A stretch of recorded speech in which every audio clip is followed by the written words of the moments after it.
Now, if someone asks you a question, how fast will you answer?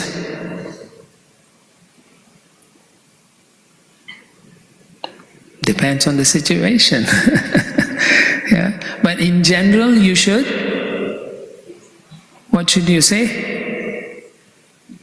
Let me think about it and I'll get back to you. Is it urgent? Because mostly we think we know all the answers. Right?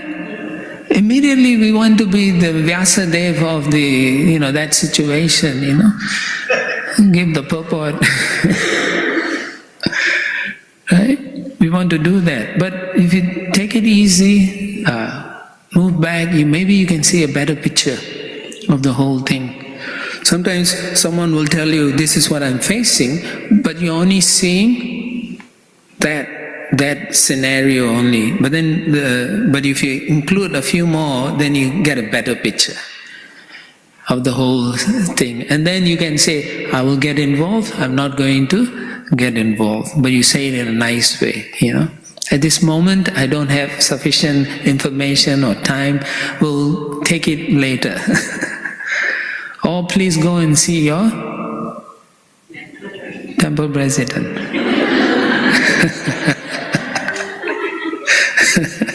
Don't worry about it.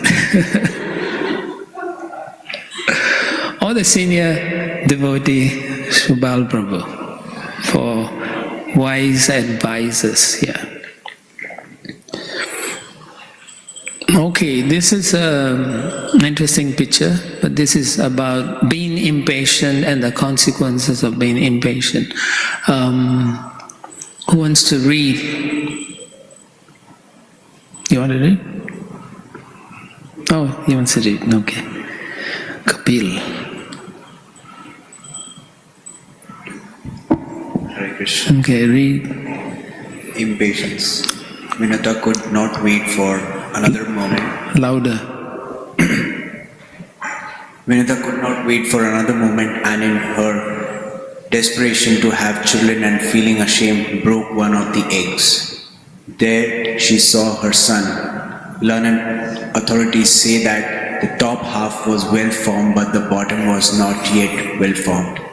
Furious, his natural growth was stalled by his mother. Aruna cursed her to become Kadru's slave for 500 years. Yeah, Vinata and Kadru are sisters. They are the wives of Kashyapa Muni. Yeah, so Kadru and Vinata pleased the husband Kashyapa, and he gave them a boon. Kadru said she wanted 1,000 strong sons, snakes, nagas. And then Vinata said, I want 2 powerful sons who can control the snakes. Actually, that's what she asked, so anyway, they waited, after they gave birth to eggs, I guess, they waited for 500 years for it to hatch. So Kadru's 1,000 sons came out, 1,000 nagas came out, powerful. And Vinata was waiting for the 2 eggs, and they never hatched. So she became impatient, angry, right? Competition, with her sister. So therefore she became not only impatient, she was also, towards her sister she was envious. Yeah, thank you. Yeah, became envious. And so she took a stone and broke the egg. And when she broke it open, 2 eyes were looking at her, angry eyes. Right? And that was Aruna. And he got so angry, he said, for your impatience, woman, for your impatience, I curse you. For the very woman, for your very sister that you want to go against, I'll curse you, that you become her slave.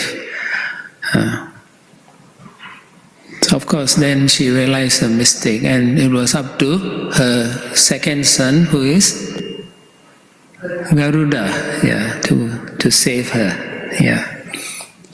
So just see, because she was impatient, how many years she had to suffer.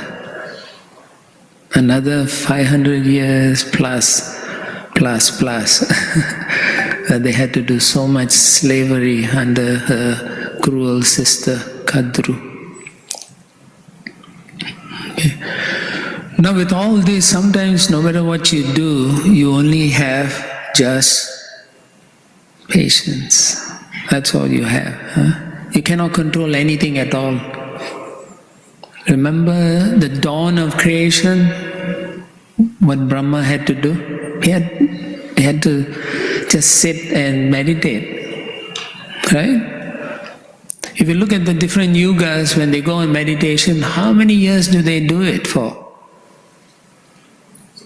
10,000 years, 60,000 years, meditation, day of Brahma.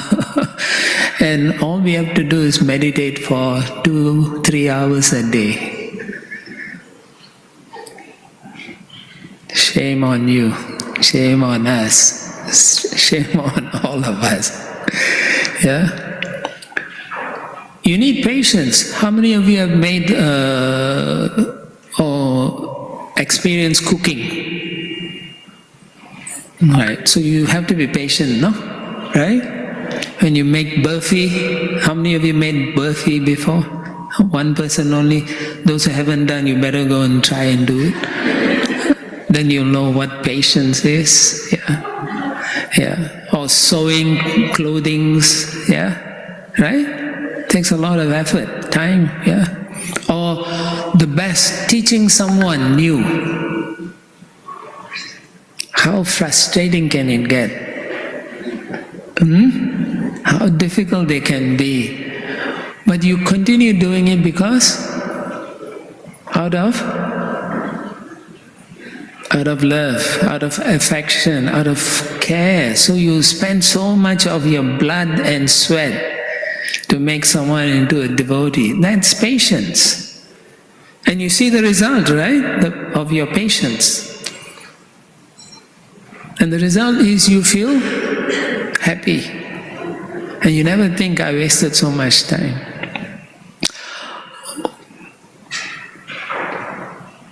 Okay, so we will stop here, right? All right, I'll stop here. Any comments, questions, and then we can adjourn for lunch. Prasad. Shubhala Prabhu. Thank you, Radha Krishna Prabhu. Wonderful to hear you and to meet you. I have a couple of questions, and in regard a couple of the slides that you were showing. But one of them is actually throughout the whole presentation, the importance individually for each one of us to cultivate these principles of forbearance, patience, and tolerance. But we're an outreach mission. We are a preaching mission, and we to go out there. And what Srila Ramapa Swami was saying to Premananda, we're in Kali Yuga, and in Kali Yuga, the whole thing is, right now the atmosphere is that everything is short term. You're expecting results in a very quick manner. Yeah. There's not much patience for a process to get to something in a very careful, mode of goodness manner, but passionate, quick result you mentioned. Yeah. You put a microwave, everything is there, the ATM.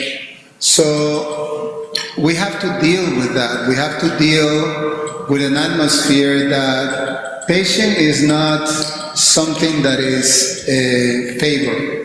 In fact, it's seen as something that is... Which I mentioned in the beginning. Yes.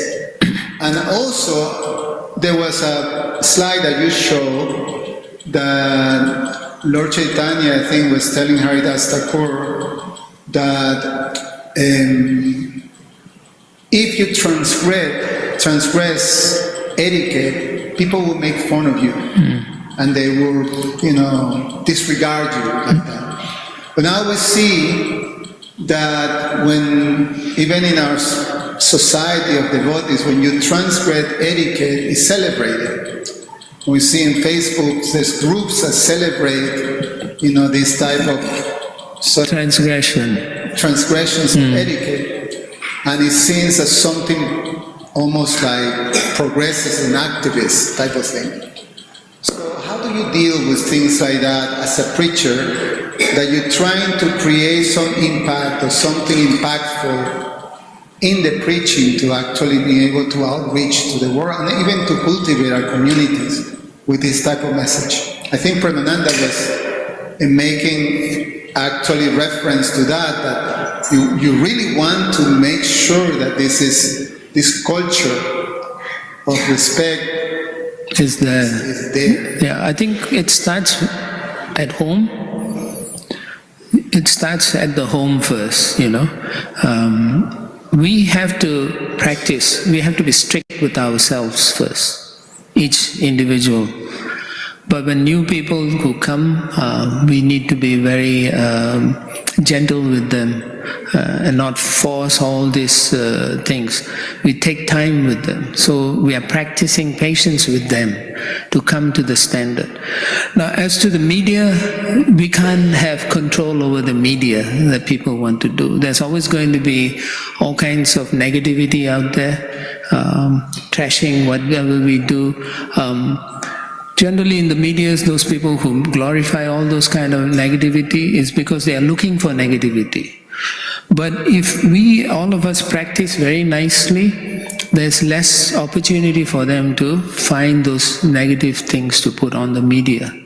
And so it is very, I would say it's very important for all of us that when we walk into the temple or when we are walking to a shopping center, what is it that people see in us?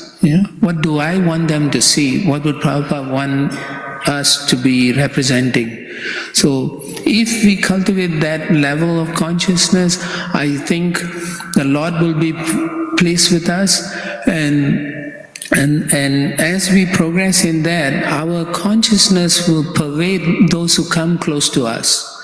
And so those negative attitudes will not be more prevalent, and the Lord will also be protecting us more. So that's how I see it, yeah. And so I think we approach the Krishna consciousness in a happy way to help people, because we have found something that is wonderful, and all we want to do is share with others, and so they also can share in that happiness that we have. And in wanting to do that, we follow this Vaishnava Sadachar. Yeah, is that okay? I want to also add another question. That's okay. Okay. It's quick. You show one very intriguing slide that is a quote from Shivaran Swami, His Holiness Shivaran Swami, that almost equate forgiveness with the qualities of humility, tolerance, patience, and selfishness, I think was. Yeah. So how do you explain this equation? You can give us a little. Yeah, we will come to that in any case, because someone can make a mistake because they don't know much sometimes. So instead of getting angry with them and chastising them, we can forgive them and give them the opportunity. Krishna is, the way I see it, Krishna is unlimitedly compassionate. So if I'm the via media to help others for Krishna, then I should also show more compassion to a person who's not able to follow certain things. Instead of getting angry and chastising and wanting to correct them immediately, maybe by forgiving them and saying it's okay, you didn't do so bad, they may change, their hearts may change because of the way we behave. Yeah. So we'll touch on that later. as we progress in the next few days. Yeah. Yes, Prabhu.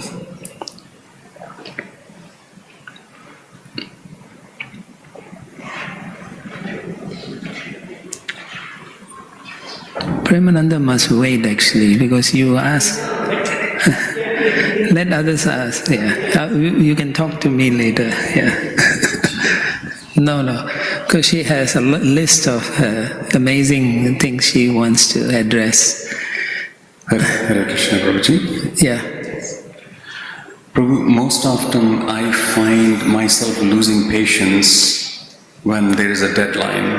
We are rushing to do things. Where? At home, at work, right? When we are marching towards achieving something by a certain time and we are running out of time, we kind of feel the pressure and, can't tolerate others' shortcomings or whatnot. How to manage that piece? Do you go out on Harinam? Very little, Prabhupada. Yeah. So go out on Harinam. Do you participate in kirtans? Yes. You do? Yeah. Do you sing? And Then you should sing. Sing to the Lord. You need to open up your heart, and understand clearly why you are doing all these activities. And when you truly feel it in your heart, then you will see everything stop moving around your life at a speed of the mind, right? So then you know why you're doing this. So when you know why you're doing this, you pause, look around, Another thing you can do is, before you act on something, you ask yourself, what would your guru do in this situation? What Prabhupada would want you to do? What Krishna would like you to do? Right? If you think through, you won't rush so much. Yeah. But if you let those emotions overwhelm you, then you're a victim of your own senses. Rishikena, Sevanam Bhakti Uttam, right? He is the controller of your senses, and therefore you have to approach him and pray to him and say, I need to, slow down. My life is just flying. Help me. Yeah. And then again, the same formula is your well-wishers.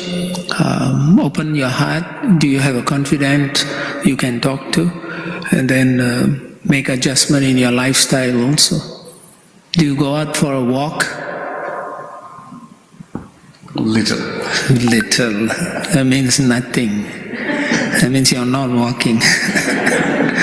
So go out, take a walk, japa, go out with your wife, spend time with her, walk, appreciate the sun, appreciate the environment that Krishna has given you, and chant peacefully.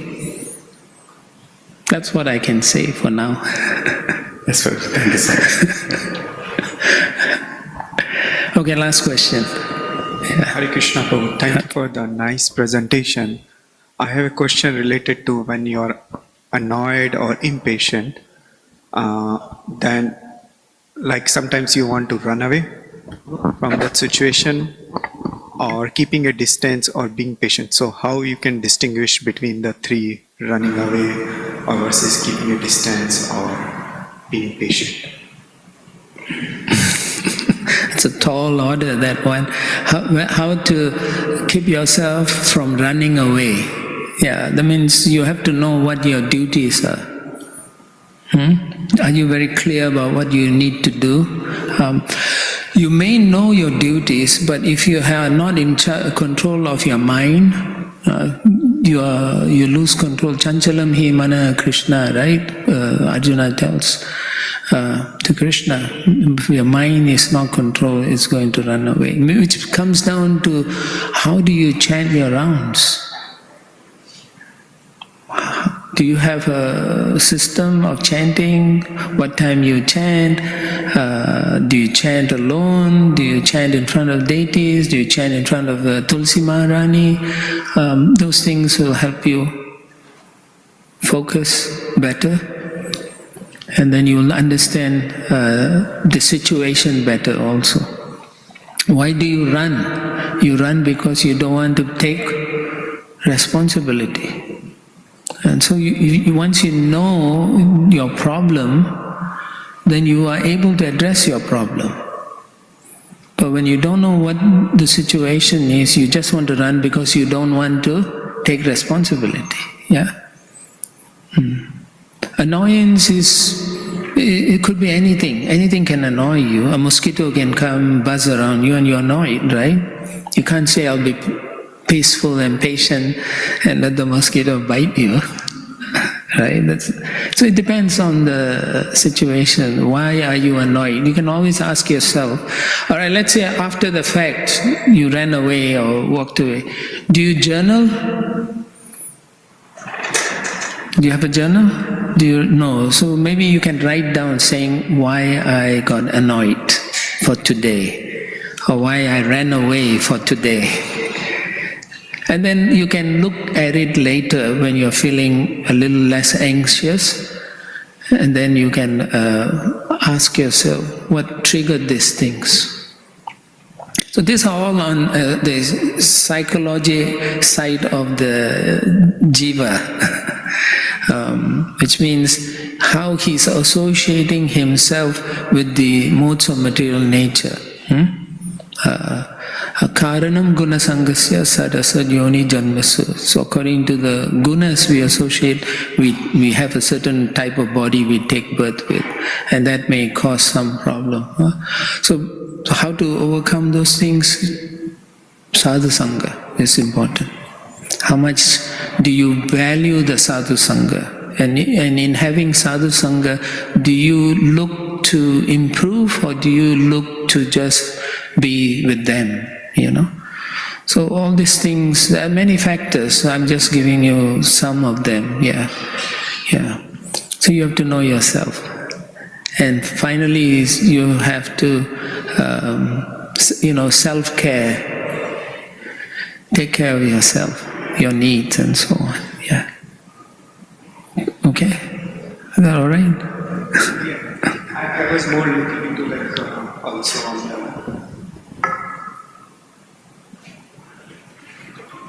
keeping distance also. Yeah, that depends on the situation, if there's a good person or if the person is always, let's say that person you're associating is always denigrating others or speaking bad, then yeah, you keep a distance. You keep a Haribol association. You say Haribol and you move away. Yeah, that's keeping distance. But you're not antagonistic towards them. Okay? You are their well-wisher.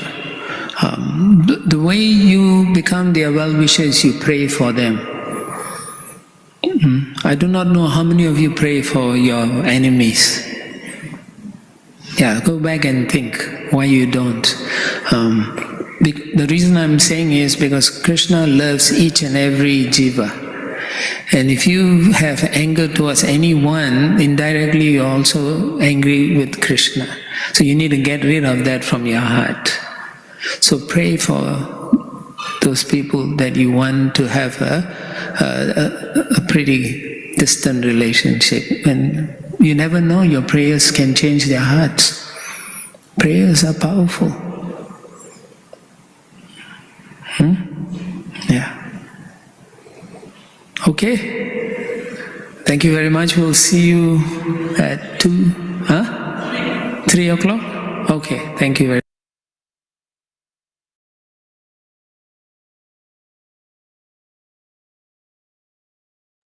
Hare Krishna. Any thoughts or comments from today's class? And for those who joined late, the 2 questions, I think we'll probably cover it later this week or early next week, something like that, because we still have a lot of content from Radha Krishna. Very nice content from.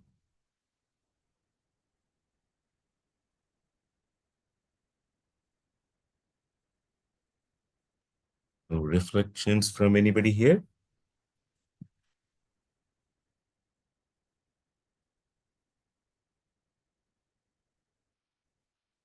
Hare Krishna, Prabhu Jitendra Karan. Yes, Mataji. Prabhu, the line that how many of you actually pray for your enemies, that that one line actually covers too many concepts. It's because Yes. praying for your enemy, you have to overcome not one, two, probably too many number of steps within you. Mm.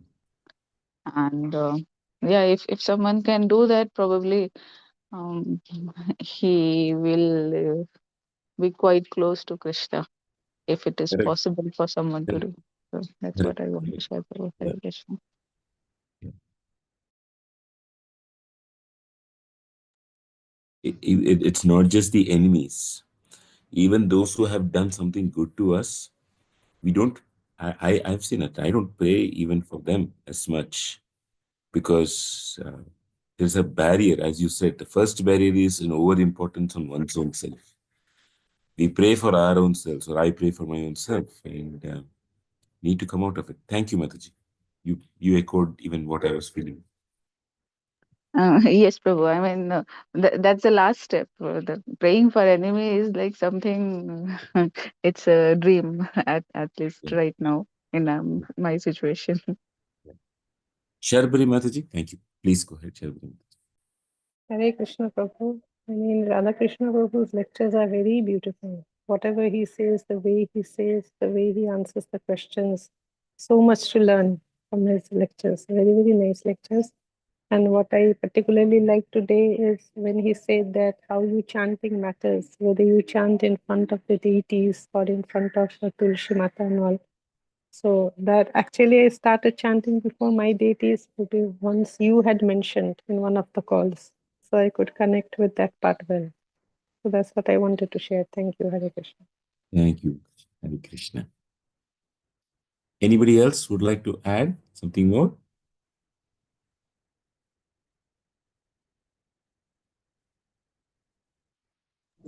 Hare Krishna. Yes, Veeradatti Mataji. I noted the last point that he said that when you get angry with anyone, indirectly you are getting angry with Krishna also. That point I noted because we have to control our anger. Okay, thank you. And anybody else would like to add? Okay. For once, we will end on time, 7 o'clock. We'll continue with the next lecture tomorrow. Thank you very much. Shri Prabhupada ki jai. Thank you, Prabhu. Hare Krishna.